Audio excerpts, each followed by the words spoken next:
What's up, B? Hey, B, how are you? I'm good. I'm in the car with Yodi and my godson.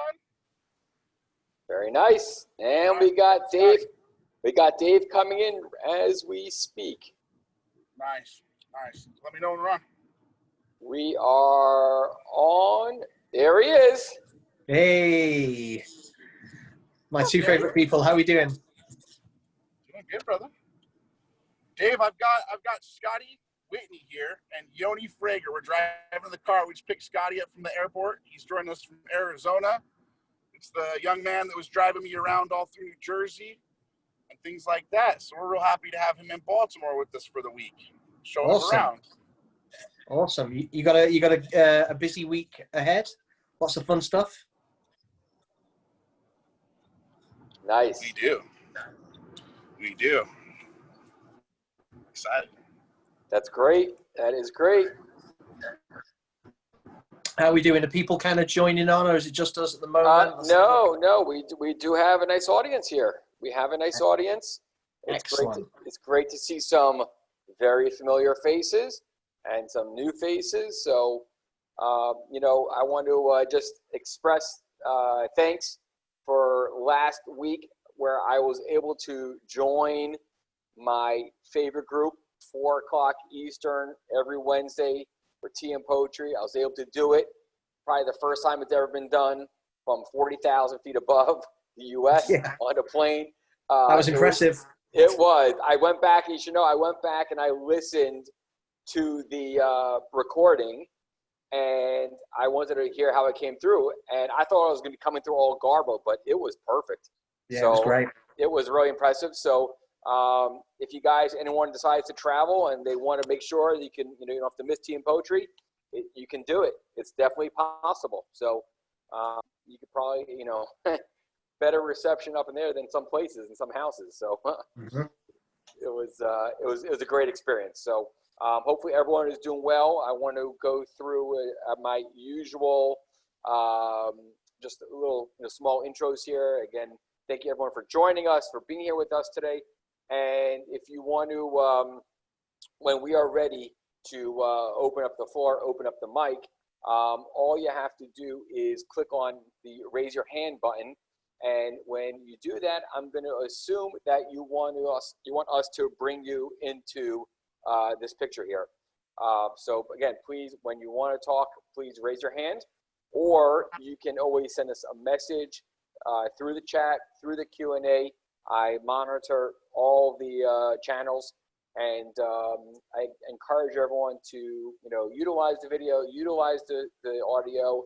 We're here. This is a very comfortable environment, and it's a great opportunity to interact here with Dave and utilize this precious time. So, Dave, tell me how it's going in the UK this week.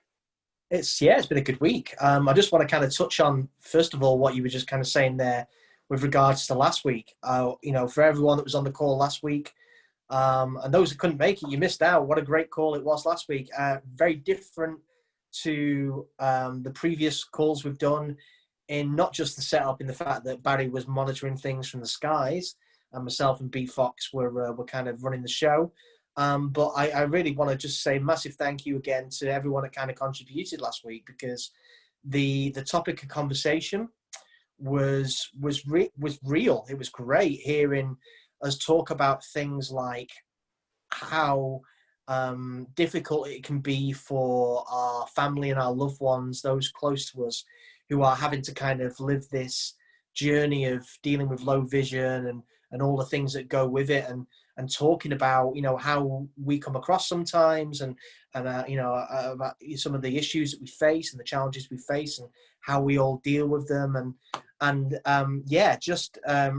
really great call last week. But to go back to what you were saying, it's been a great week here, really busy week. We're getting to the end of the summer now, so our children are going back to school in a couple of weeks. My daughter, who lives in Scotland, went back last week, so she's already started back at school full time, which is the first time since lockdown. So she's doing well. It's my birthday on Friday. I turned 45, believe it or not, on Friday. So looking forward to that. I'm going out. If you shave the beard, you'll be turning 25. Yeah, that's not happening again. For those of you that don't know, I shaved the beard off at the beginning of the lockdown, and my son Austin, who's 7, said I looked like an egg with ears. I did look a lot younger. But you looked like a teenager. Yeah, it was incredible. The skin's pretty good underneath here. It's not bad. But yeah, so birthday on Friday. I had a radio interview at the weekend. I was on BBC Radio here in the UK, speaking with a guy who presents a show on a Saturday night, who is called David Scott, and he's a poet from Manchester as well, my home city. And he did an interview with me on his show, which was great, being on that show and, you know, getting the word outside of the blind community, which is always good. This morning, recorded another interview with our good friend Red for RNIB Radio, which is going out over the next few days, which was brilliant again. And I also want to share something with you tonight, which I'm going to do at some point, if I can be brave enough to do this. Talking about what we were saying, what I was saying a minute ago about last week's call, I was talking about some of the emotions and a lot of kind of tender stuff that we really got to, and some of the people that were on the call, including Ben, were really opening up, and that's what these calls I really love them to be all about. It's about people talking and using this platform to really talk about some of the stuff that we may find it difficult to share with others. And we really did that last week. And my wife, Amy, who, a lot of you who follow me will know, while we do these calls, she's generally in the room across from where I am, which is our bedroom. And she was listening into the call. And while she was listening in, she wrote a poem, which I sent you, didn't I, yes. Barry? Yes. And I think I sent it Ben too. Yes. And it was pretty intense. Yeah, and I want to read that tonight once we kind of get into talking with some of the people out there, because she's really got to stop it, to be honest, because she's trying to put me out of work. you have in-house competition. I certainly do. She's written a few poems, and she's actually Stand By Me RP Volume 2 and Stand By Me RP Volume 3. The last poems in the book are actually from Amy. And I'm constantly being blown away by the way she writes. I'd like to say that some of my writing is kind of rubbing off on her, and she's taking inspiration. But I think it's kind of beyond that. She's very, very talented in a lot of stuff like that. And the poem she did last week, I might dare say, is probably her best one. And it certainly got me emotional. It got me emotional as well. And yeah, because it really does. We spoke about in the last few weeks, we spoke about having a future call where Amy comes onto the call, and we talk about that kind of other side from that perspective of our loved ones, our family members, which I think is a real vital story and side that needs to be told. And I know there's a lot of people that follow me who don't have RP or low vision themselves, but do it so they can get a unique perspective, and understand more what their loved ones are going through. In fact, Red, actually, when we did the interview this morning, me and Red always have a chat after, similar to what we do. We have a chat after the interview's recorded, and we were chatting away, and he said to me something that really touched me, and he said, the biggest gift I've given him is through Stand By Me RP, the books, is being able to share those books with his family, and for them to kind of really, for the first time since he lost his sight X amount of years ago, really get it through my words. And that was such an honor, such a nice thing for him to say, and it's something that I really try and focus on. Yeah, and I've heard Ben say this multiple times, the same thing, how he has utilized your poetry to be able to express himself among his family. And it's really helped him out and his family, vice versa, while going through, with the sight loss, his diagnosis and everything. Yeah, sometimes it's tough for somebody that loves you so much to hear it from you. It just you know, when Dave has a poem that says something that I've experienced, someone else experienced, you give it to someone that you love. It's beautiful to have someone else's words to say it. You know, it kind of lightens the blow of such a heavy message sometimes. Yeah. Thanks. Just while we've got you, Ben, you know, can you give your thoughts on last week's call and, you know, what you thought of the content? And yeah, I love the shares that came in, the people that came in, and what's really interesting is when you have somebody else say something that you've thought about a bunch of times, and you come on a call like this, because like this is a special call because we're talking about things that don't come up every day in our everyday lives, and then this is an appropriate place for those things, especially. You know what I mean? yeah, And so thank you for that. And I want to say your poems, they provide that it's like an oasis in the desert. It's the watering hole. We all get to come and have a drink. And I specifically wanted to honor the MC for these calls from the air last week. And, you know, just thank you, Dave, for introducing me to Barry. And Barry, thank you for just being there for people in our community. I just really appreciate everybody. Absolutely, 100%. Yeah, I mean, one thing I want to kind of touch on with that is, like, I think last week, one of the things I got from it was you were asking me some questions about the piece of poetry that I read with regards to having a couple of bad eye days, as we call them, and being a bit down and hard on myself, and talking about pushing our loved ones away. And I think that was a really great topic to kind of open the door to other people sharing. You know, being honest enough, which I try and do for my poetry, and I always say I'm an open book with stuff. You know, you ask me a question, I'll answer it as honest as possible. I called you up on the phone even, Dave, and said, can you explain to me how you found the strength to be so open about these things? Because I always keep it a secret, but it bites me in the butt later. And I came to you for advice, which you shared. I think I've touched on this before, and I'll kind of expand a little bit more now. When I was in my late teens, early 20s, I went through quite a period of having no home. So to kind of put you in the picture, my dad passed away when I was 13. He was actually a lot older than my mum. When they had me, he was 60, and he was actually just before my 13th birthday. So he was 72 when he passed away. And my mum kind of remarried and moved away, and I didn't really have a home kind of base. So I used to work seasonal as a singer, and I'd work in the summer in nice locations, beautiful hotels and places around the world. But then in the wintertime, there was no work because it was seasonal work, and I'd often find myself homeless. I sofa surf, and the times where I'd go into like bed and breakfasts and like jump the bed and breakfast, not pay the bill because I didn't have the money to do that, and literally sneak out with my bags and move from place to place. And I spent a lot of time like that when I was younger. And there was a few times where I'd attempted suicide. I've actually got scars on my wrist.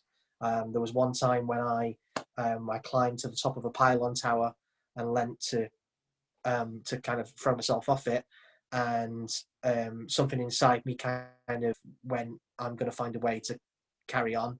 And I think since that, those kind of things in my past life, when I got to the point of starting to lose my vision because of all this stuff that I'd been through in my younger days, although it was still a massive adjustment, and it still is a constant adjustment, I found the strength to carry on. And I also found the ability to kind of open up and talk about it. And that's something that I try and put into my writing. And I think if you can talk about your weaknesses, that is a sign of great strength. And it's something that I'm always keen to kind of do. Okay. I'm glad that you do. Dave. So listen, before we kind of get into things, I want to share a poem with you. You may think these things are made up, which they are, but you know how I managed to select a poem just where the conversation goes.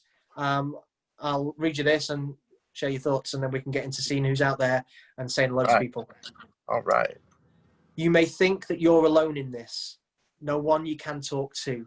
trapped within your tunnels with your disappearing views, a weight upon your shoulder and an ache within your chest. These days you tend to stay in more and you think it's for the best. But I am here to tell you there's a place for all of us, where people understand you and the things that sight loss does. A place where misconceptions disappear in misty haze, where friends that we have never met are there through darkest days. So when clouds descend and tunnels walls are quickly closing in, just listen to these poems, independence will begin. For I will be there with you, this blind poet leads the way, no longer isolation, open doors and clearer days. Outstanding.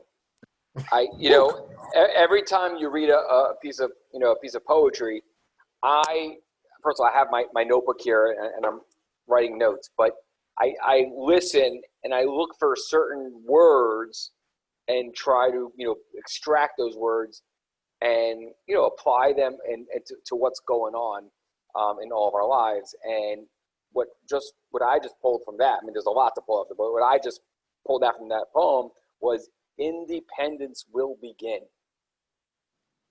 And I think that is such a strong, very strong 3 words. Independence will begin.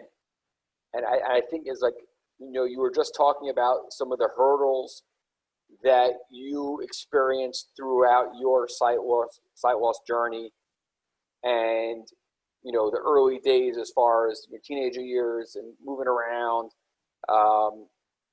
And I think that you've been able to push yourself, in a positive way, that you have that independence. And so you obviously you can look back and say, okay, I can clearly say that independence began at this point and of your journey. And I think that's something that everyone who's going through sight loss will, if they're already past that point, outstanding. But if you're not, you're going to get to that point. And I think the poetry as well, the one of the most amazing things about music and poetry, which, for me, as I always talk about, it's the same thing.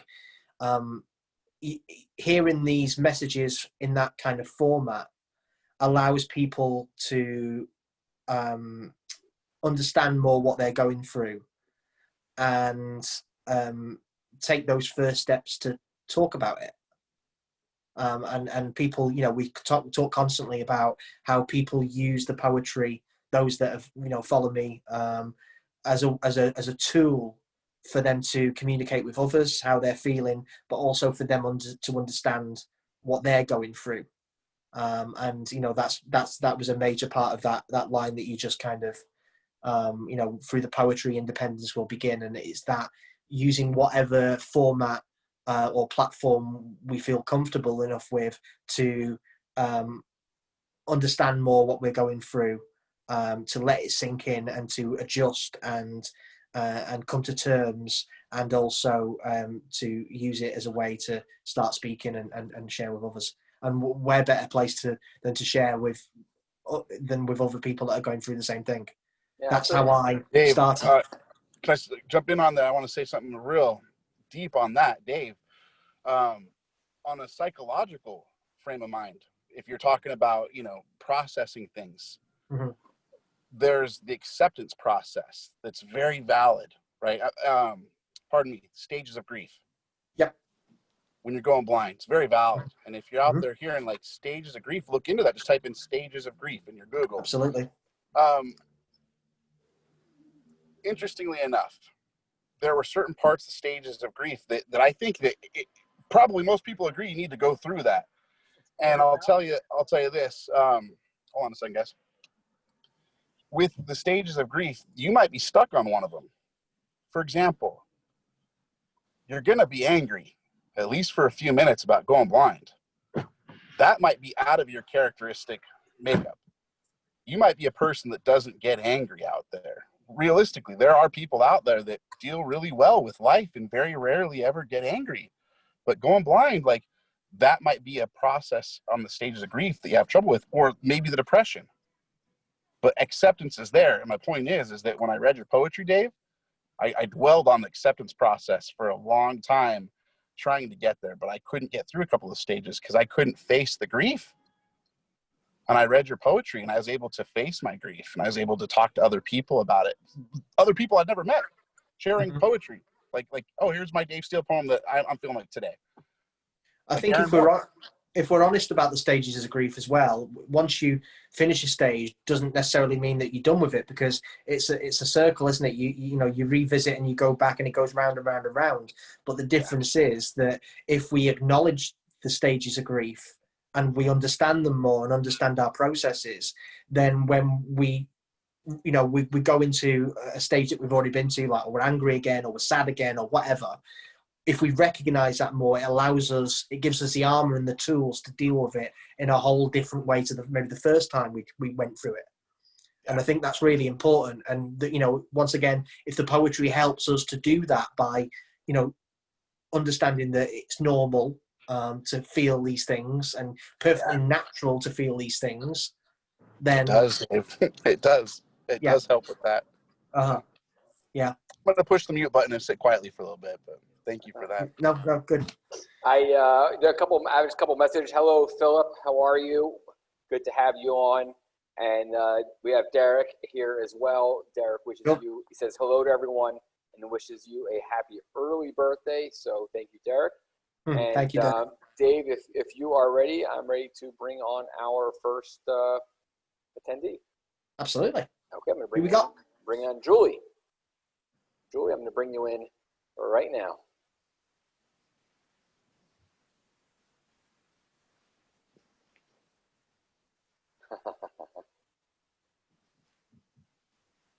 Unmute.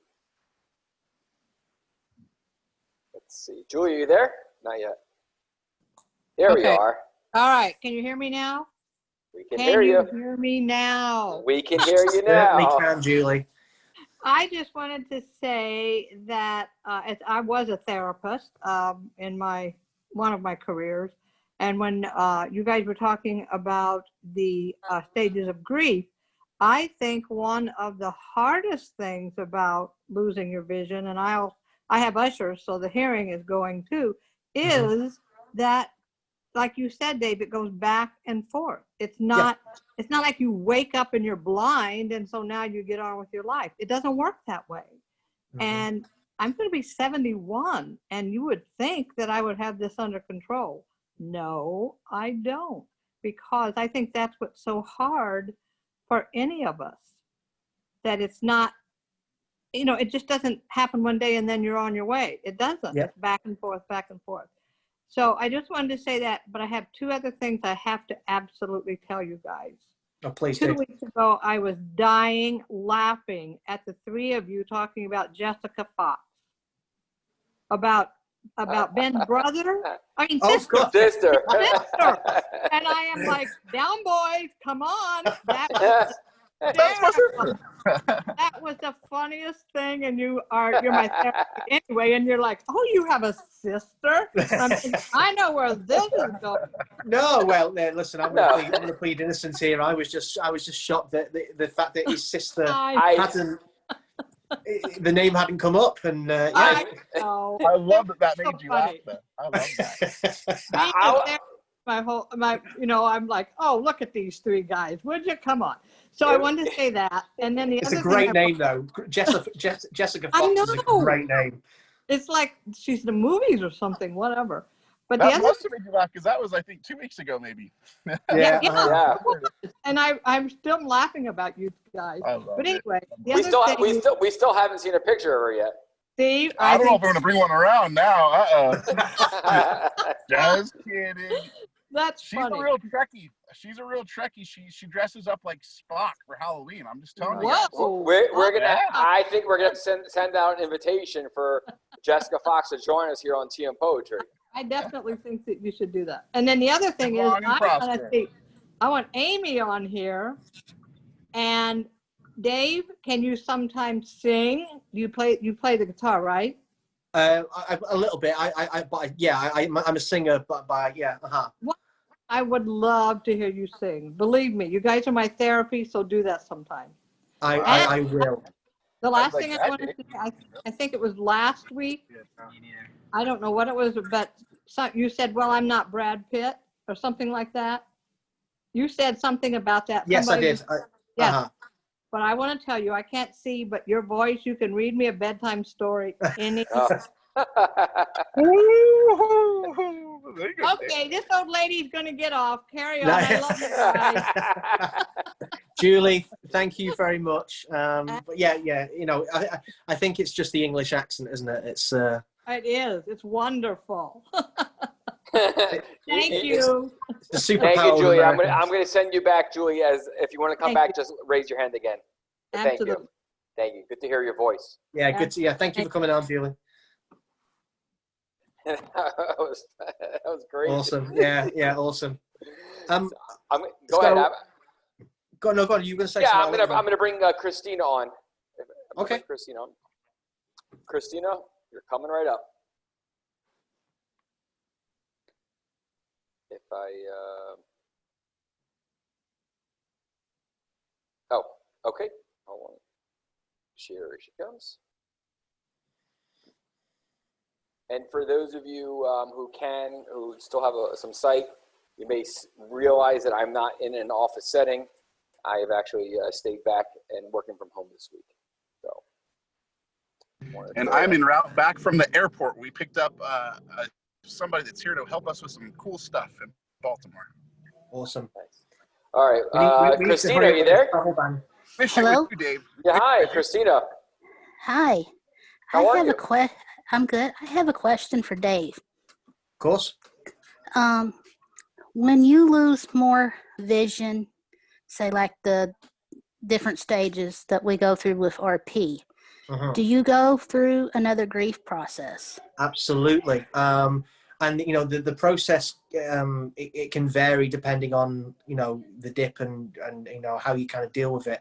I had a couple of, I think we got into the conversation last week because I'd had a couple of bad days. I've had a bit of a dip recently where I'm at the stage now. So like I can't, my left eye is completely blurred. That's like completely blurred. I've lost all my peripheral. And my right eye is pretty much like looking through a straw, but the central vision I have in my right eye is pretty good. So I can read text if it's large enough. I can still see faces depending on how close or far away you sat to me. But like recently, I've kind of been walking into rooms, and if my wife, if Amy's in the room, I'm not seeing her. If my son's in the room playing, I'm not seeing her or seeing him. Yeah. So you kind of like, I'm having to scan a lot more. So there's a major kind of adjustment, not just with the emotional side of things, but with the physical side of things, of having to kind of concentrate a bit more. And, I'm still, once again, walking into door frames. I think we all kind of, a lot of us kind of do that, we've got no peripheral. We sort of misjudge an entrance to a door and you bang your shoulder off yourself. So you go through that kind of, I always say it's frustration, isn't it?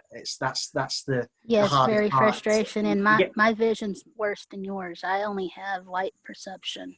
So how I have no field of vision at all. How have you dealt with the adjustments and the dips? I talk to other people. Just go into, like, I don't really, sometimes I don't really like to be around people that can see for some reason. Yeah. I think it's a lot of it. I read, I'm in Braille, so I read Braille, do Braille, talk to other people that have it, read your poems. I'm constantly scanning the Facebook or whatever for your poems. I read that.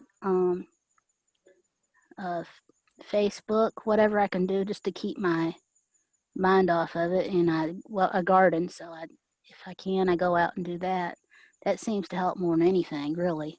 So when we talk about just staying active, really. Yeah, that is definitely a major part of it. When we sit around or we've not got much going on, especially, I've spoke to a lot of people recently over the last so many months, with lockdown.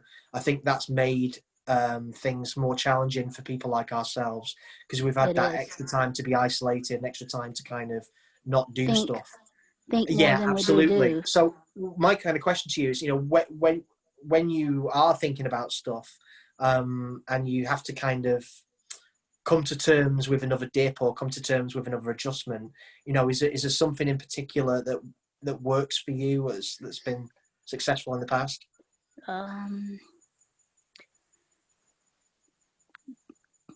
Trying to think right. Or is it more, as you said, of just speaking to other people and just time? It's actually I go out in the garden. It's really been the best thing.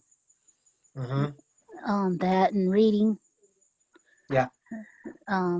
Just going to the skills really has helped quite a bit. I mean, if you're isolated and can't get outdoors, the skills like reading Braille, writing Braille, whatever I can do with that, that sort of helps quite a bit.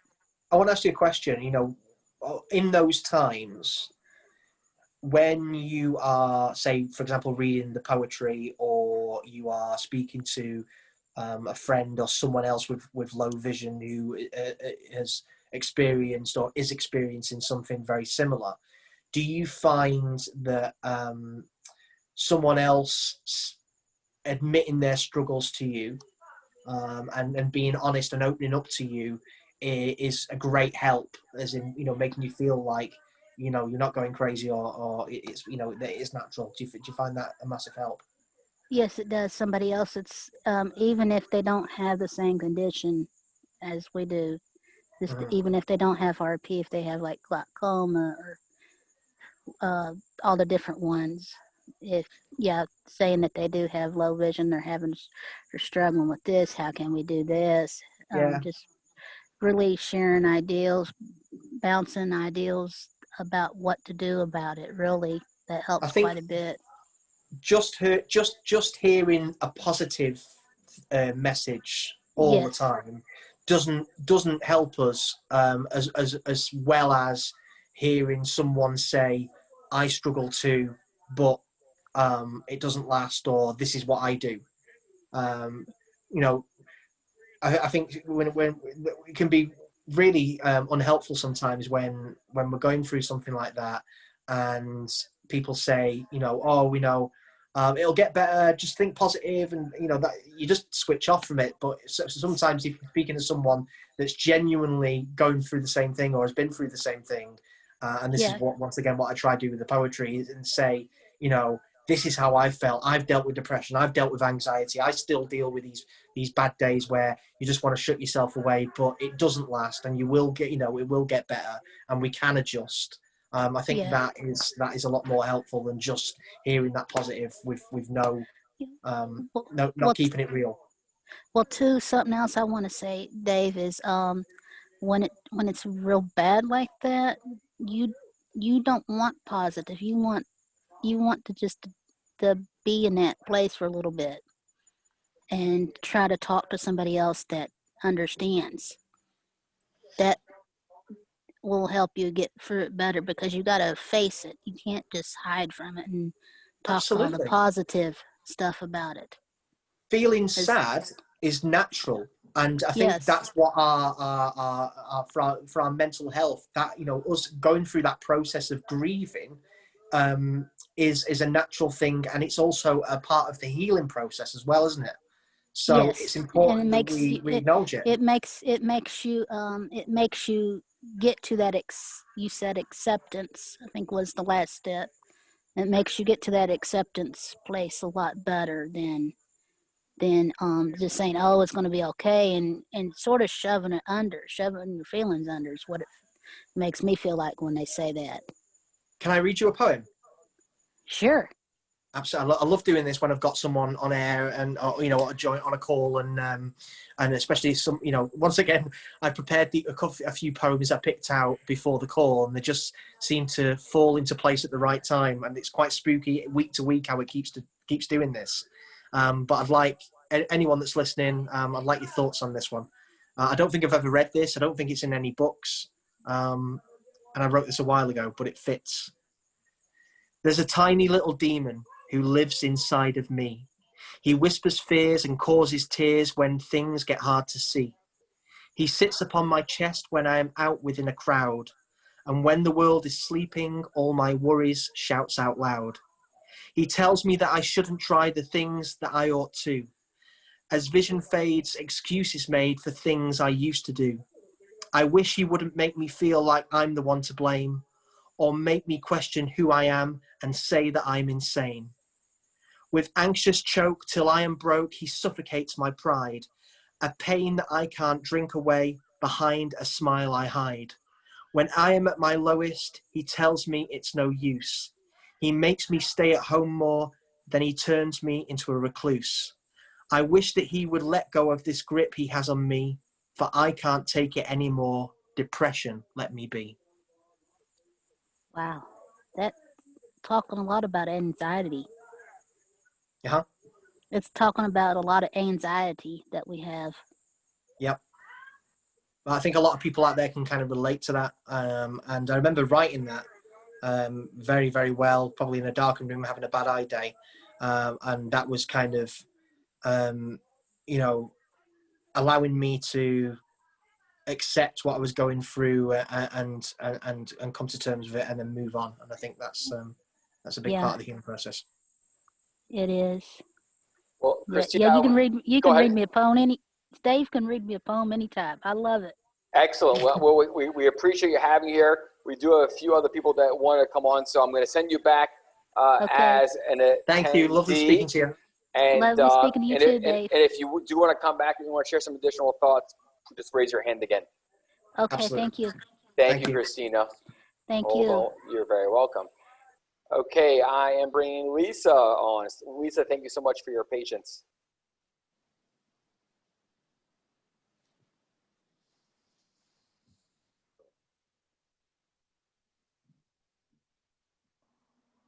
Hello, Lisa. Hear me? We hear you Hey, loud and yeah, clear. no, we can. Hi. So it's really just to talk through what's been happening to me, but it is so applicable to the things that you were talking about. I have RP. I've been on before, but it's been a while. Okay. We miss you. Yeah, thanks. Well, I had a good reason, and this is one of the things that I wanted to talk about. So, you know, I've been dealing with my vision loss for quite a long time. I was diagnosed at 16, started having vision loss late 30s, early 40s. I'm in my early 60s. So I've been managing that as well as I guess you can as you're going through those things, but going through all of the stages that you all have been talking about. And, you know, lots of skin knees and bruises on the ankles and the arms, like we all talk about running into things. What I wasn't prepared for, though, is some of the bigger things that can happen to you as a result of our vision loss. I had a terrible fall and shattered my shoulder and had to have a total shoulder replacement of my shoulder, which has been excruciating in both the actual injury and the recovery. And it's like a 9-month from start to finish of being able to get, and of course it was my dominant hand, the hand I used to write and eat and everything. But what happened is I've kind of started all over with this whole process of, so, you know, I've been going through these episodes of, so not only am I going blind, I've shattered my shoulder, there's a pandemic going on, and you kind of just, you already feel, I think so many of us already felt overwhelmed, but managing it as well as we could between lockdown and low vision and getting accustomed to what the world looks like to us now. Mm-hmm. But I had not really thought through, and I'm sure there's so many other people with low vision who can share similar stories, that because of our vision, other major things can happen. Yeah. I mean, it can happen to anyone. Anyone could fall and shatter a shoulder, but I mean, mine happened to be because I didn't see something that someone else might have seen. So it was bringing me back to this reality of that the vision loss isn't the only thing we have to deal with. It's also the other things that can happen to us as a result of the vision loss, like an accident or, you know, major or minor. But I just kind of had to talk through that because I feel like I'm kind of starting all over with getting acclimated to, because now again, where I felt pretty independent out in the world, I use my cane comfortably. have been managing as well as I think we can, you know, the social distancing and crowds and things. But now I've added this component of, I hope no one touches my left side or bumps into me because I don't see them or I bump into them. Or now I'm really worried about tripping because if I fall, my shoulder, you know, may be injured again. So that whole anxiety, you know, I'm going back to kind of where I started, I feel like, you know, after years of kind of getting to a certain point. And just kind of wanted to talk through that because so much of what you're talking about is relevant to that. And so many go through it. It's that, yeah, you know, it's that constantly adjusting that we spoke about all the time. And, you know, back to the same thing that I always try and say on these calls, the biggest thing I always try and remind myself when, you know, I have an accident or I'm having these bad eye days or, you know, you take a dip, it's the frustration, which is the hardest part. And we get frustrated with ourselves. Often we're very hard on ourselves. And you know, you just got to try and not beat yourself up too much about, you know, having to feel the way you're feeling at the time, because it is perfectly natural. You know, an injury, God, I mean, you know, we've all been there with these types of injuries. Some are worse than others. And I did it. Was it last year? Myself and my wife and my children, we went away on our first overseas holiday together as a family. We've been kind of saving to do it. And, you know, when I was diagnosed 6 years ago, we lost our house and we really struggled financially. And so a holiday all together with my wife, our son, my two stepsons and my daughter, who, by previous relationship, who lives in Scotland.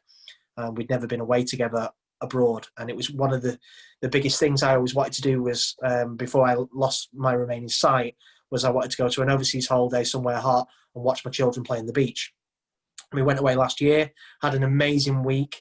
I didn't really use my cane while we were away. I wanted to, as I put it, take a break from blindness and just kind of, you know, lounge by the pool and go for walks. And I think on the last day of the holiday, I was walking to go and have lunch. I'd just been back to the apartment.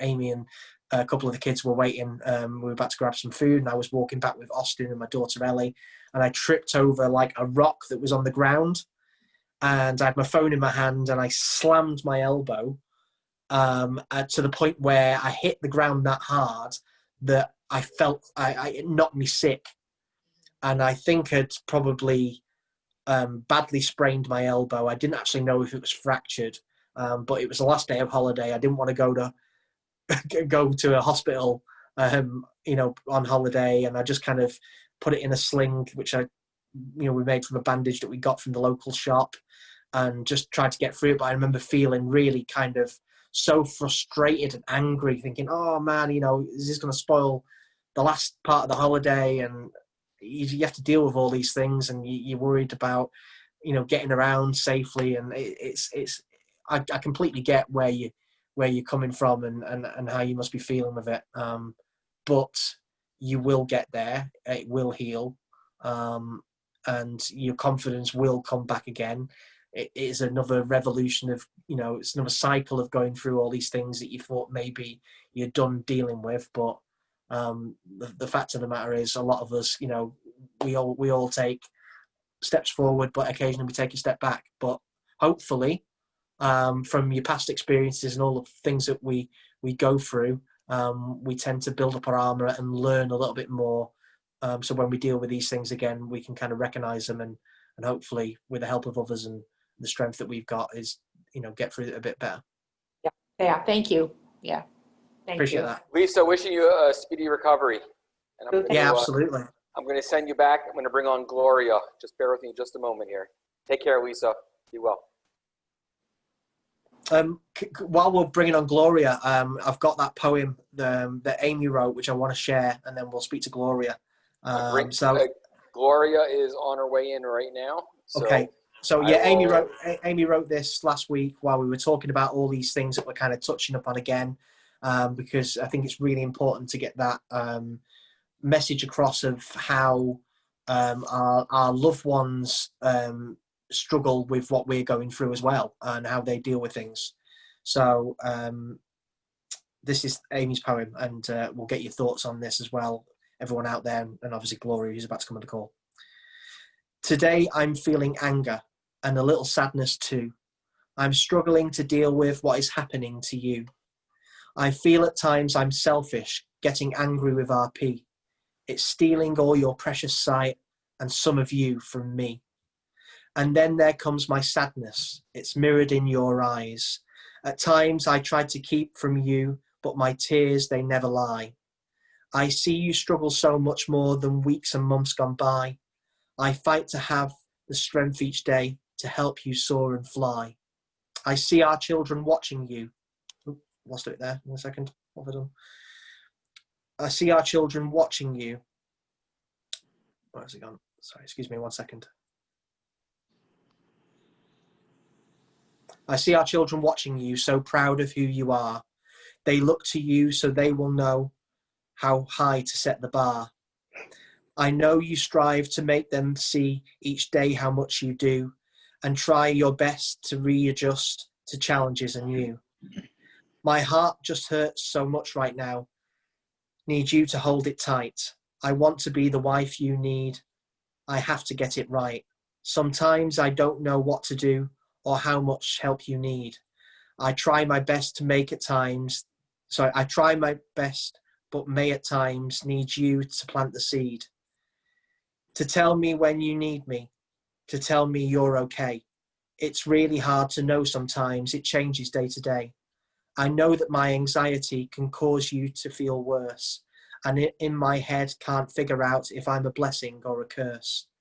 Please know how much I love you, blind poet and Superman. I'll be here always by your side and be the best wife I can. There we go. I'm getting emotional while I'm reading that myself. I'm sure you guys are too. Yeah. Gloria, are you there? Yes, hello. How you doing? You okay? How are you, Gloria? Good, good. It's so good to be able to talk with you and tell you how much I appreciate your poetry. I am also, have the blindness with RP, and I think I'm probably one of the original strain of the RP. Okay. Yes, I was born in Kentucky, and that's the first place that they really found the eye disease. Oh, wow. And started working on trying to find, what was causing everything. So how is your vision now, Gloria? How do you see, what's it like? Well, my left eye, due to RP and a bad surgery, is just a spot of light, like a little splash of light from a When you hemorrhage. say a bad surgery, was that a bad cataract surgery? Yes. Exactly the same as me. I had a failed cataract surgery just a couple of years ago. But now my right eye is usable vision. Mm-hmm. And I'm able, with the new technology, I've been working on that since 2005. I'd realized, that at a certain point in my marriage, my husband was passing away. And I'm like, now what am I going to do? Because I'm already really visually impaired. So I started working on computers and anything I could get my hands on to help, with the eyesight, because you could magnify and, I like to write and share my ideas. And so then Facebook came along and I started with that. So over the years, I have tried to keep up with technology and where it's going. And so now I'm able to use the eSight glasses. Yep. And read my mail, and that is marvelous. It's incredible. Well, yeah. Actually, you've actually just reminded me something I was going to suggest. Actually, we always talk. Me and Barry try and sort of we talk we talk all the time, but we talk about topics for the calls and things like that. And, we like this process of them naturally developing. But I'd really love to do a call maybe next week where we utilize Barry a little bit more, because as those of you out there know, Barry is part of the organization, his family business, the the low vision specialists of Maryland and Virginia, and these devices and all this technology that's available out there is exactly Barry's field and what, you know, one of the caps that he wears and the things that he does. And I think it'd be great for us to do a call where we have the poetry as usual, but also talk about all the wonderful technology and devices out there that can help us in different ways that some of us out there listening to the call maybe haven't heard of. You know, Gloria, you've just said there the things that you use to expand on what you've got and to live your life to the fullest. And I think that's something that we could really offer on this call maybe next week, is get Barry to kind of maybe talk about a few things that that you know that other people may not know about. Thank you, you know, Dave. and you know, I just turned 70 in July, and last year I just got my first guide dog. You know, and I needed a guide dog for 10 years. They are not easy to come by. No, they're not. I've got my guide dog. He's upstairs at the moment with my stepsons, playing computer games in the bedroom. But yeah, you know, massive difference. And I remember talking about, you know, when I finished that training for the first time and qualified as a guide dog user, of it being like passing my driving test again. That feeling of freedom. I think I remember saying that we actually went for I remember we qualified, and then we went for a night out with some old school friends of mine and had a few drinks and woke up in the morning, and Amy was feeling kind of tender, and I said, I'll go out and get us breakfast, and off I went confidently with my guide dog, went to a local cafe and picked up some food, and it was like passing my test again. Absolutely. And and you know, there's you know, there's other things that can give us that feeling. You know, having the cane training, having a great piece of tech that can really do things for us, that really give us that freedom, which a lot of us need, and especially in times like this when we maybe have to try different things. And you know, my faith gives me peace. You know, when I really get into a jam, I pray, and that gives me peace. You know, about situations. There's certain situations you cannot do anything about. You know, you have to just live through it, get over it, because there's many embarrassing moments. Oh God, yeah, absolutely. But I do. I try to live through it and get over it. But getting back to your poetry, when I first read your poetry, I'm thinking this is the first person that I have ever met that really knows what I'm going through. Thank you. Yeah. So it's encouraging. I'm glad you found it, and I'm glad that it helps. And you know, what I always try and say to people like yourself is, if you can do one thing for me, it's just to basically tell more people. My biggest aim every day, and Barry will be a testament to this, is I constantly am trying to think of more ways I can reach more people and have have the same impact that I've had, the poetry's had with you and all the other people on the call that we speak to. So if you can spread the word, that means the absolute word to me. And I've just recently started working on how to use Zoom. So yeah, you're doing a great job. You're doing well. I think I'm getting there. And I'll be doing more live videos when I get the dentist. It's hard to get to the dentist. I just lost a crown off my front tooth, so. They can't do a Zoom for that? No. Not yet. God forbid home dentistry is the next stage of this. So we'll start performing dentistry over Zoom calls. No, thank you. Okay. Yeah, telemedicine with a 3D printer at home. Exactly. Amen. God bless you. So, thank you, Gloria. Gloria, nice to have. Thank you so much for joining us. And since Dave mentioned about technology, you mentioned eSight. There were a couple of questions out there as far as what eSight is, and I'm not going to go into it now, but we're going to save that for next week. We do that call next week. Next week we're going to do a tech special. Yep, that's fine. It is a miracle. It is a miracle for low vision people. And we're going to, we have the latest and greatest of eSight. We have the eSight 4, which just came out, and we are going to, I will be happy to provide a demonstration amongst other wearables as well. So yeah, let's do tech, tea, and poetry next week. You got great. it. You got great. it. That would be great. Gloria, I'm sending you back. Wish you a wonderful afternoon, evening, and I'm going to bring in Diane. You too. God bless. Bye. Thanks, Gloria.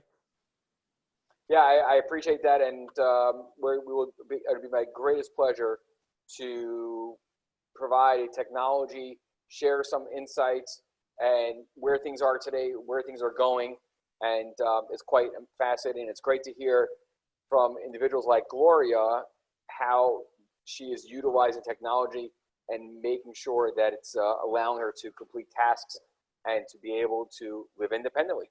So, absolutely, that's what it's for. Yeah, that's exactly right. So, Diane, I am unmuting you. There you are. How are you, Diane? Hi, Dave. Hi, Barry. Hey. Hi, Ben. Hi, everyone. Hi. And Dave, not to put you on the spot, because I don't know how quickly you can retrieve this, but I love the poem you ended with last week. So could we get a repeat? Yeah.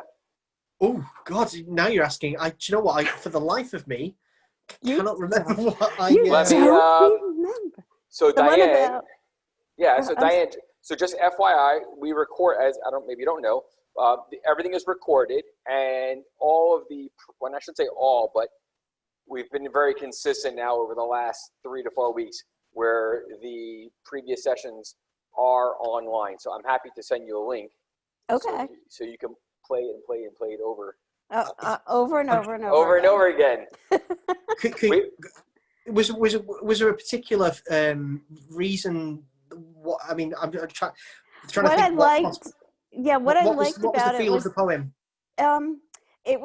It was a very can-do poem, something about, and it had parenting in it, and that's why I liked it. I'm gonna go into YouTube right now and pull it off and let you know what it is. Yeah, if you can, and I will gladly read it again if you give me a line. I did have something another like one. they say we can't be parents, but we can. It was something like that.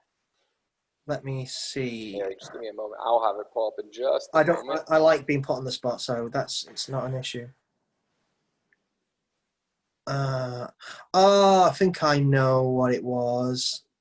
Hang on a second.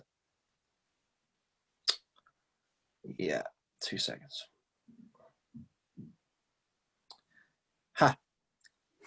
Blindness isn't weakness. Blindness does not define me. Blindness doesn't mean that your face I cannot see. Blindness is not a prison or a sentence I'm to serve. Blindness isn't all or nothing. It's more like shades and curves. Blindness, it's darkness. Isn't darkness, isn't seeing without light. Blindness doesn't mean that for my pride I need to fight. Blindness ain't a reason that I can't raise my children well. Blindness will not make me hide like tortoise in a shell. Blindness is a challenge that I'm grateful to have faced. Blindness is a life that's far too precious now to waste. Blindness can be anything I choose it now to be. Blindness taught me how to make the best version of me. That's the one. That's it. That's it. It's funny because I actually got a very similar poem lined up, which I'll kind of read now. Well, in fact, no, we'll talk first because we've got a couple of minutes, I think. Literally a couple of minutes. How's your week been, Diane? It's been good. No issues, nothing coming up, but knock on wood, right? Good. Yeah, knock on wood. Absolutely. Yeah, well, the only issue was like my son needs a COVID test to go back to college, and it's impossible to find a COVID test in my area. By the way, Diane, I will tell you that before I went away on vacation, I said, you know what, I want to get a COVID test, right? So I went not too far from your house, and I walked in there, and I said, can I get a rapid test? They said, well, do you have any symptoms? I said, yes. And they said, well, here, you need to fill out some paperwork. It's about a 3-hour wait. So I said, I can't wait 3 hours. But before that, they said, it's on we have limited resources. It all depends on your insurance, what they're willing to provide. Now, so you just mentioned COVID. So I have actually had 2 COVID tests within the past less under a week. I've had 2 COVID tests, all negative, thank God. And my son came home from camp last week. He was in sleepaway camp for a few weeks, and he came home, and a few of his friends were tested positive. So he was, we were concerned that he was exposed to it. So we went straight to a lab here in New York, and we had the PCR test. That's not the rapid, that's the full test. And we were able to get results literally within 5 hours. We had another test on Monday. Oh, I'm sorry, that was that. So we tested negative for that. My son still had symptoms over the weekend, so the doctor said, go for another test. We went on Sunday as a family. I got my results last night as being negative, but my wife's and my son's test were sent to an off-site lab, and they said it's going to be until Mondays. My wife said, absolutely not. We just had someone come to the house, do a house call for a COVID test. So you may want to send Ben up here to New York, and we can make it happen. It's crazy. Yeah. Tell him to get in the car. He'll be here within 3 hours. I'll you know what? I can give him the address right to the lab. It'll save him 45 minutes. It's 45 minutes closer to Baltimore. Yes. If you want, I can send him there tomorrow. No joke. Actually, we have an appointment at the place right by your office tomorrow morning. Okay. I was able to find a place. Yeah. Got it. Okay. But I don't know when he'll get the results. But thank you. You're welcome. And by the way, my younger son has to take another COVID test next week to go back to school. So it's they're like handing out COVID tests like lollipops. So before we go, I just want to say a massive thank you again to everyone that's been on the call. Obviously, huge thank you to, once again, everyone out there. Clap for Barry, who's once again been amazing putting us all together. And yeah, I love seeing how these calls are growing and growing. Week to week, we're getting regulars, we're getting new people, we're reaching more people, like we were just talking about there with Gloria, and hopefully it's kind of bringing comfort to people as well, which is absolutely. You're going to leave us. You're going to end this off with a piece of poetry. I am. But I want to ask everyone to hold on for 1 second, because I want, after you read a piece of poetry, I'm going to unmute everyone's mic, and I'm going to put a special request out there that was suggested. So everyone listen to Dave's final piece of poetry, and then I'm going to unmute everyone's mic, and we're going to do something special. Okay, just 1 second before you do that. Let's just do something. 1 second. Hang on. While Dave is out of there, we're going to ask everyone to sing a happy birthday to Dave after he reads, when I unmute everyone's mic. So I'm happy that Dave stepped down for a moment. He can't hear us, and we're going to wish Dave a happy birthday. Okay. I'm here. I'm back. Okay. Right, where am I? Okay, right. So I'll leave you this one, then you can do what you're doing, okay? Yes. Once again, I had this lined up, but it's just kind of really rounds off what we've been talking about today. You are not without a point or purpose to be here. You don't have to be afraid of sight loss, future fears. You are not alone in this. I'm side by side with you. You are not disabled in all that you can do. You are not a burden on our society. You are not defined by the little that you see. You are so much more than what they think that you can do. You are more than this white cane. Remember, you are you. That is, remember, you are you. That is very, very, remember, you are you. I have to write that down. Yeah, you're writing that one down here. Remember, you are you. And I think that goes across the board with everything in life. Remember, you are you. I love that. Okay, I'm going to unmute everyone. Hopefully everyone will, actually I'm going to allow everyone to talk here. I'm going to bring everyone in. And if you're too shy, that's no problem. But let me, again, I want to unmute everyone. So hopefully everyone can participate. And we're waiting for a few more people to unmute here, if hopefully they can. And we would like to take this opportunity to wish Dave a happy birthday. So at the count of 3, we're all going to sing happy birthday to Dave. You ready? Oh, you sweeties. 1, 2, 3. Happy birthday to Dave. you. Happy birthday to Dave. Happy birthday, dear Dave. Wonderful Dave. Dave. Happy birthday to you. Oh my gosh. That was cool. Happy birthday, Dave. Happy birthday, Happy Dave. birthday. Thank you so Love you much. guys. Happy That means the birthday. world. So we're saying so long, and we look forward to seeing everyone next week. And I promise that we will have the latest and greatest in technology to share with everyone. Definitely. And wish everyone good remainder of the week. Stay healthy, stay safe, and thanks again for participating and sharing your afternoon with us and evening Thank here you. in the UK. Bye-bye. Thank you, guys. Take care, Dave. See you all next Take week. care. Thanks, Dave. Bye-bye. Bye-bye. Bye-bye. Bye-bye. Bye. Thank you, Dave. Take care. Thanks, Barry.